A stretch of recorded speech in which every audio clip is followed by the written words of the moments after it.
change, it's a word that's thrown around a lot. But to some people, it's more than just a word. It's a fight for survival, a battle to beat the odds. I see it here at Homeboy Industries every day. The courage to walk away from the life they was once living. The risk to do something better with their life. We're gonna talk to a few individuals today who took the risk to do something better. But don't get it twisted. Risk ain't for everybody. But for those who it is for, the reward is freedom. Talk to a few people.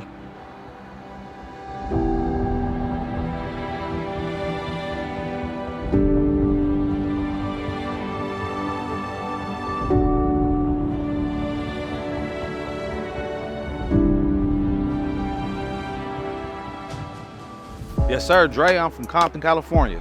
Environment I grew up in, man, I come from a community where, most of us were raised by the village. A lot of our parents suffered from substance use and, the lack of, for the most part, communities that's really just despaired and low-income communities, destabilized communities. So for me, a lot of the times it wasn't just up to my parents, it was up to my uncles, my aunts, my grandmas, the neighbors across the street, and they all held us in a container and tried to provide safety for us. But what was at our arm's reach was the gang, our neighborhood.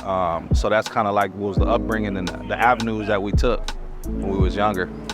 Samaje Jackson, I grew up in the Crenshaw district. Oh man, just coming in that gangbanging culture, it really ain't no sense of hope, It's what you make it, It was hectic. It was hectic for sure. Real militant discipline. Not even just off the gangbanging. I can't per se the gangbanging, but just when I got involved No, Kenyon, we got it. I don't know where he at. Just look, not even the sense of gangbanging, but just when I got involved in tampering with drugs later on in my career, it brought me down, it took me down a line that was just like, fuck, that's very embarrassing, you know what I'm saying? But just my daughter, when I'm seeing my daughter grow up and it's like, damn, I was doing everything right, and then I done tampered with the wrong shit, and that shit just started bringing me downhill, Wasn't acting as myself, My name is Leonard Ayala, known as Trouble from Maravilla. I grew up in East Los Angeles. I grew up in a very dangerous environment in East Los Angeles off of Whittier Boulevard, and I was shot, stabbed, ran over out there at a young age. I started gangbanging around 12 years old, and I heard about this organization called Homeboy Industies that they help out people that were formerly incarcerated, probation, parole, people that need help with classes, schooling, job placement. And I felt like this was the best path for me because, I was just leading a life of danger, being on drugs, and you can call it whatever you want, but, it was a struggle. Now I'm trying to get to the top right now. My name is Memo. They call me Memo. My name is Guillermo Alvarado. I'm from the city of Baldwin Park, which is located in the San Gabriel Valley of LA County. The influence of my environment was pretty wicked, and, it was easy to fall into, the footsteps and the lifestyle, you know what I'm saying? But it was a tough road, you know what I mean? And it's regular, especially being Hispanic or a native in LA County, so, just the jail, just a lot of trauma, people being hurt and, upset, especially down to my nieces, my mom. It's been a lot of ups and downs, but, we right here still alive, 25. My name is Cheyenne. I come from East LA. Born Montebello, over East LA, raised, so. Damn. I was homeless since I was 9, so I grew up around a lot of gang-affiliated people. So it's powerful looking at their stories, seeing where they come from, and I guess you could say me being around it so much, I kind of got Influence. Yeah, I would say yeah. It's a hard life, even just watching people be gang affiliated or being associated around with different people. My stepdad, he's gang affiliated, but it's funny, you'll never know the true soul of them. Right. They have beautiful backgrounds. They come from beautiful families. Sometimes they just kick it around the wrong people, That's mostly my part too. I grew up around the wrong people. but I do have pure soul. My personality is awesome, you know? Hey, my name is Benny Story, and I grew up in the Crenshaw district. I grew up in a pretty rough environment, pretty much on a product of my environment. Made bad choices growing up, but you know, you live and you learn. My name is Keon. They call me Sadiq. Okay, the environment that I grew up in, like I said, I grew up in on the east side of South Central Los Angeles, right? And that would be compared, that's like the Brooklyn of New York, you feel me? Well, for me, man, you know, I was out here, me and my partners, we was in the, you know, in them 80s and 90s, you know. I went down in 96.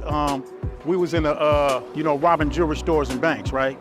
And I got caught up in Orange County on a jewelry store robbery, man, and they ended up giving me 31 years with 4 months with 85%. Then they beat me on another one out here in LA County, which is my resident county, right? They gave me 30 years, 4 months. I went to trial on both and lost, right? And that was the point right then, and I knew, man, you know, going from never being in the prison before and having no strikes to going up in there and being over the strike limit, you feel me? So that was a time, so I had to be smart about it now. You know, you just can't, you know, getting out here, you know, much hasn't changed except the players and the demographic. You know, it's more buildings and the technology, right? But other than that, yeah, they don't care. They'll wash you up, man. Christina, I'm a case manager here at Homeboys. I'm originally from San Bernardino, California. So I was born and raised there for 17 years, and then I joined the Army, so been around ever since. Well, I had both of my parents. My dad was an alcoholic, but my community itself, a lot of immigrants were kind of put together. I actually live across the street from my godfather, so family has been really important in most of my life, yeah. Well, I actually did graffiti when I was younger. That was like my little take. That was my escape from my dad. But I think it was like around junior year, a recruiter kind of approached me, and I realized that I wasn't really doing anything for myself or for my family. Seeing both of my immigrant parents work 2 jobs just to be able to provide. I didn't want that for them or me. So I joined just to be able to get out. And I'm glad I did, because none of my family ever left San Bernardino. I'm the only one. Oh man, I would say the hardest challenge is really learn how to be professional, you know what I mean? Learning how to flip that switch on and flip that switch off.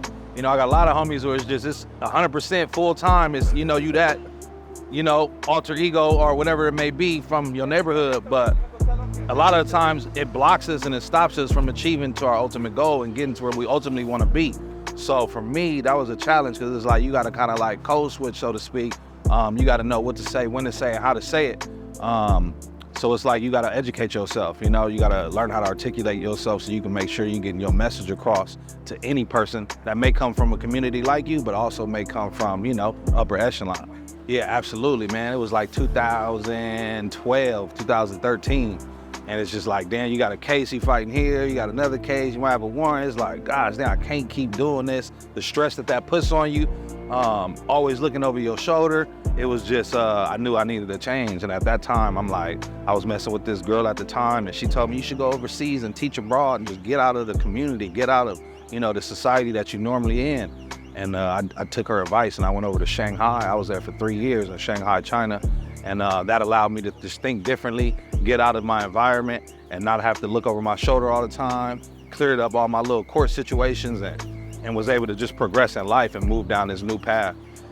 One thing that probably told me I wanted to leave it behind, I had a homie, he was around 19 years old. His name was Brian Morales. He got killed at his house due to gang violence. So that's probably what made me kind of, I wouldn't say like drop, you know, my ways, but maybe just change my energy and direction of what I want to do. So it's like, you know, I ain't trying to kill my own homies or people, you know, that, you know, they look just like me. They're just from another block, you know? So it's like, I always said, you know, if you have an influence on a younger homie, older homie, and you could change the way they think, you might even have an influence on them to not want to join the neighborhood, you know what I mean? True. So, That's true. Yeah, but probably just like the, you know, going to jail and just, you know, homies dying young, you know, a lot of stuff like that.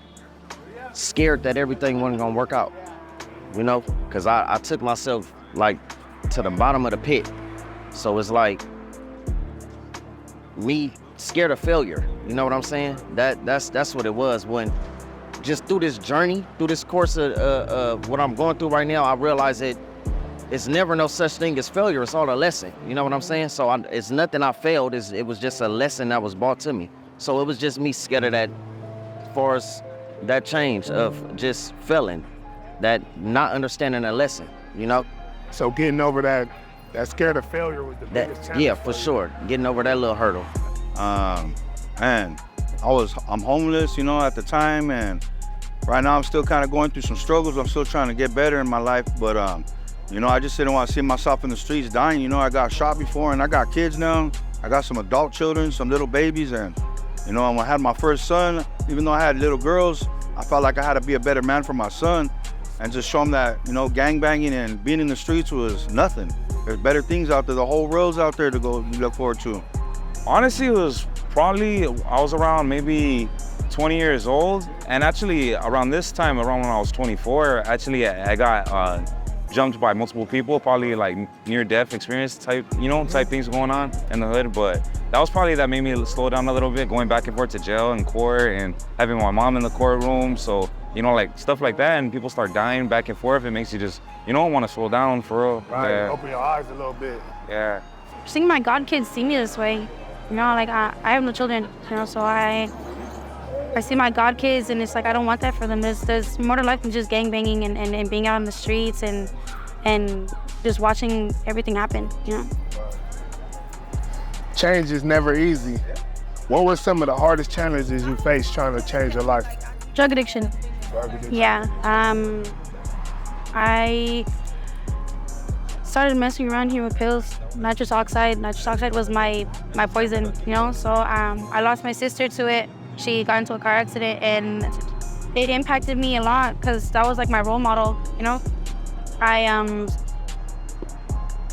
fell in love with the thing that killed my sister, and it pained me to say it. And my family saw me that way, and it made me feel horrible. So you had to change it. I feel you. Sorry to hear about sis too. Thank you. The hardest thing is to sit still. To sit still, you just want to be out, be in the streets. Once you realize that you need to sit still, and nothing's gonna, everything's gonna happen. Yeah. You just gotta sit still and focus. Right, man. Coming from being out here in these streets to where I can typically do what I want to, you know, do this and that. And I've never had a job before in my life before getting a job here as a navigator at Homeboy Industries, right?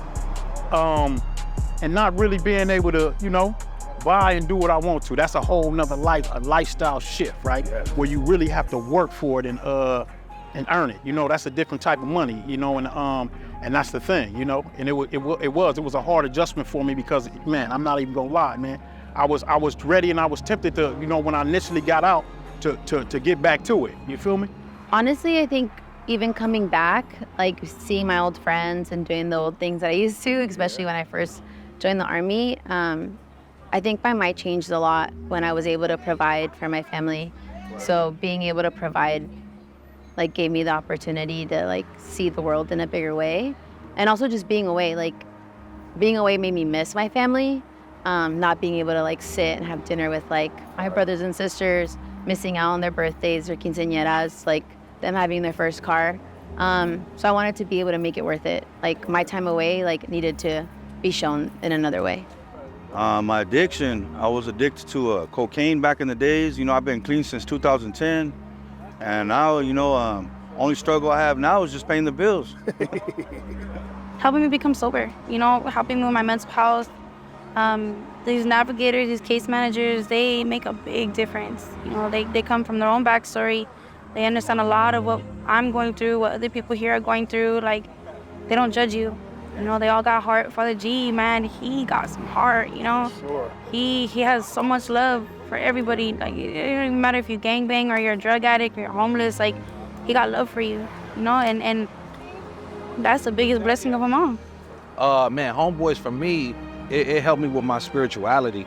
You know, growing up, I used to get picked up in the hood in them little church vans. They come pick up all the kids in the neighborhood and take you to church. But it was never something that you really being held and like taught. You know, it was just go to church, you need Jesus, you need the Bible. But it's like at that time, you can't tell a youth who's involved that Jesus is gonna be his, you know, savior at the end of the day, because you got money to make. You see this from the older homies, and it's like, that's not how it's gonna go. So for Homeboy, really, it's gonna challenge you to be who you say you are. And with that, for me, is like I dedicated myself to vulnerable communities and populations and helping them, you know, surpass that level where we keep getting blocked. So it really helped me stay true to who I am so I can be authentically myself, the both professional side, the street side, the strategic side, all of it, all in one place, and not be judged or demonized, you feel me? I'm gonna say it impacted me because it got me on the right track. You know what I'm saying? It changing my element. It put me in a settings to where it's like, Homeboys is like you scratch my back, I'll scratch your back. You know what I'm saying? So they work with you. As far as, you know, they don't try to push you in no professional settings. They understanding the culture that we come from, you know, no matter if it's from the streets, you know, just heavy and gang banging, if you're doing drugs, getting out of jail, getting out of prison, getting out of rehab, you know, they help you adapt into society, you know, into a professional settings. And it helped me set out all my goals, you know what I'm saying? I tried it on my own, tried to go get a job or whatever. I ended up getting fired from the job. I wasn't mentally ready, you know? But coming here at Homeboys, it was like, they worked with me, you know what I'm saying? So my schedule, it fit in into what they was doing to mold me. Right. So it helped me accomplish my goals, you know? Just that change of element. So to anybody who done heard about Homeboys who's skeptical on coming, what would you tell them? If you want to get your life in order, for sure, this is the perfect place to start off, you know? No matter what you want to do in life, you know, if you want to get put in a setting as far as professional, case manager, case worker, working in a rehab, driving a bus for Metro, DWP, whatever it is that you want to get involved in as far as a career, Homeboys will be the best place for you, you know? And just molding you in that sense of just being a man, you know? It make me feel good, you know what I'm saying? Because I was once in his shoes, you know? And it just goes to show that whatever you persistent at, as long as you stay persistent, write them goals down, it's possible. You know what I'm saying? Yeah, he just said that yesterday. I took him and his girl to the DMV. His girl passed the test and he like, man, I'm gonna do it. I'm like, bro, you can do it. I'm trying to motivate him. Yes. And shit, 2 days later, look, he came back, he got it. And just got his apartment. Homeboys helped him with that, you know? So this is a wonderful place. Nah, this is the biggest gang rehabilitation center in the world, and it's like a lot of people like they don't. If you know, especially when you come from like these native neighborhoods and areas. But if you're outside of California, you probably won't know too much. But like if you do come to LA, like Homeboy Industries is like for real like a landmark for LA. Like bro, like mentally, physically, spiritually, financially, and every single way. Like Father G, Father Mark, Father Frank, a lot of the higher ups right here, you know, like they really looked out. It just the communication, like, and just, you know, like just listening to you, you know what I'm talking about? Like not even the financially, you know, looking out, giving you money and stuff. I told Father G, like I'm straight and good with just having a job. Like I don't want nothing for free. Like I'm good enough just being employed right here, and that's all I need, you know? Yeah. So, but it's, you know, it's done a lot for me financially, physically, mentally. Like it just made me just want to be a better person, help the kids, the homies, like, you know, our homegirls, their kids, stuff like that. Homeboy is great. I'm like the biggest, when people going hard in life, I always say go to Homeboys. Homeboys will help you everything you need in life, as long as you take it serious. They played a significant and a vital role, man, in giving me a chance from day one, you know, and from the time that I stepped in here, I got to it, man. I worked hard and I was here on time, and I know that recipe right there and that combination will get you far anywhere in any business and anywhere in life, right? Whether it's at a job or on your own business, you feel me? But definitely they gave me a chance, man. I started off, you know, full time, and I transitioned from being a trainee and a client here at Homeboy Industry straight into being senior staff member, you feel me? So now, you know, it's good, you know? Obviously, like, I don't fit, like, I have never been incarcerated and I've never been in a gang. So I think my experience is a little bit different. But as a case manager, I've been able to provide for 3 different agencies or services and being able to provide for 3 different populations. This is a very tight niche of people that we work with. So being able to see someone get their driver's license after being away for 30, 40 years, being able to see their kids or their grandkids or their great-grandkids, honestly, just being able to walk alongside them throughout their journey, seeing them light up as like a little kid, being able to overcome a lot of adversity, or even just reconnect with the people that love them and were there for them or weren't there for them, and being able to see like how forgiveness and compassion and kinship like really does heal people. I think that alone, yeah. It's really like a miracle worker. No. People from the street, Yeah. they don't really get that. You feel Yeah. me? So Homeboy is like, I only been here about a month, you feel me? But it's like a place like I can't even explain. I be trying to tell some of my friends from neighborhood to come here and they can't even grasp what I'm trying to tell them because it's unbelievable. And it's definitely, there's a bias, right? Like Right. people that get help, like in the Army, like you couldn't get mental health. Right. Like you just couldn't, like, cause then you're seen as weaker or anything like that. But I think it's the same thing with like people coming here. There's a expectation or of what people hear about Homeboys. Like, well, then you're not ready for the life if you want to go to Homeboys. Right. Regardless, like it's easy to ask for help, but it's really hard to walk through the doors and really want it for yourself. Yeah. And I think like being able to take accountability that you deserve it. Like a lot of people think that they don't deserve it, and they really do. And it's nice to like I've told you, Markel, like I introduced you to all my caseload because at the end of the day, like everybody chose to come here and everybody chose to program and everybody's choosing to continue to come here every single day. Oh, they played a big part of my life. They've helped me with classes. They got Project Fatherhood. They got anger management. They got domestic violence classes. They got all these classes for us to help us better ourselves, and that's what I want to do. I want to be a better man. I'm here at Homeboy Industries. I'm off that east side, man, and I did 24 years straight in prison and came to Homeboy Industries and took full advantage of everything they had to offer me, you know. And this is a great place for those who really want to re-enter society and get their life back on track. It's here for you. We're not here to fix lives. We're here to help. You feel me? And you have to have that willingness and that wanting to get things back on track, right? But it's here for you. But other than that, we here and we're trying to build a lot. We're trying to build something different and get a whole nother perspective of what Homeboys is about. Because some people they typically have a perspective that is it was all because at one time it was like in the 80s it was predominantly Hispanic, right? So we're trying to get more African Americans involved here, Asians and and whites as well, right? Because that's the general population of prisons in the county jail, especially here in LA County. Right. You feel me? I mean, if you're leery on that, then you're leery about just making change in your own life, and that's really it. So you got to just take advantage of the opportunities and the resources that are available to you within your own community. And again, if you're weary on that, then you're weary on making any change, any positive impact on your life and your kids, for that matter, if you may have kids, or your little brothers, sisters, cousins. You leery on changing your generational wealth, generational education. You might be leery on all of those things. So, my advice is don't be leery and we can take other risks that lead us to the pen and that. But what about the risks that's going to help our families and communities? Change.